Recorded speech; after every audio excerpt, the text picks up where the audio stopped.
Identity to me is something that's practical. It's like a dramatic role that you play out in the world. And while playing that out, it has to furnish you with a life.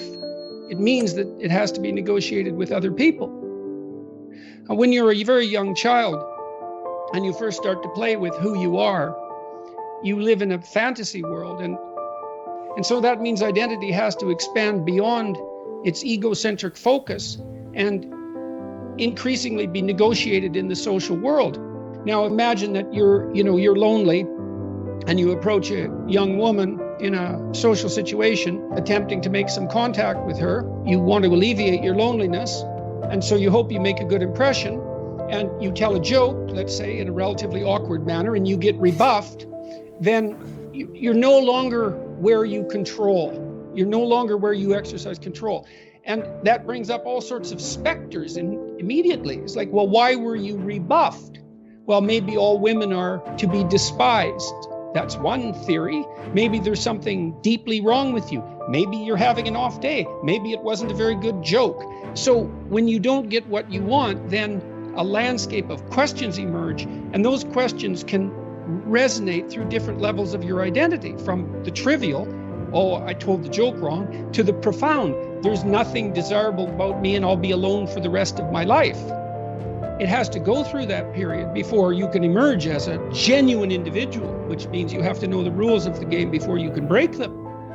But not being able to abide by the rules is not anything like being a genuine creative individual. Those are not the same thing. And there's plenty of attempt to confuse the two things, because it's much better, if you can't follow the rules, to view yourself as an avant-garde revolutionary than as a failure. And it's not like I don't know that social molding crushes. Obviously it crushes, and everyone feels that. These are existential problems.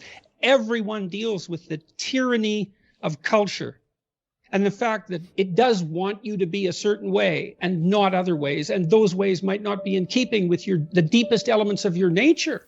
Well, tough luck for you, because you're also the beneficiary of culture. And so you have to offer it your pound of flesh. Now, you shouldn't do that at the expense of your soul, but you shouldn't stay an immature child either.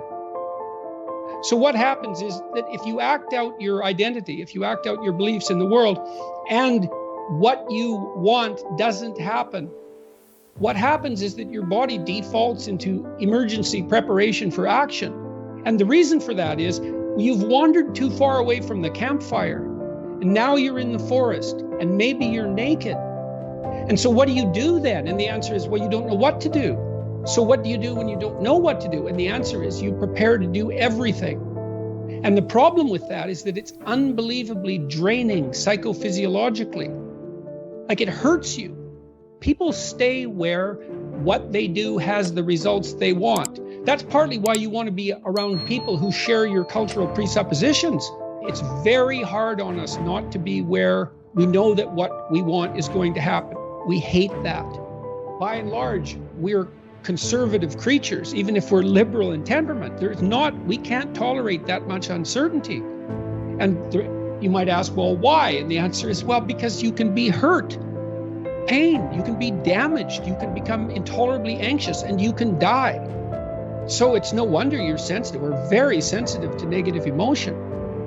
And so functional identity regulates your emotion, but you do that in concert with other people.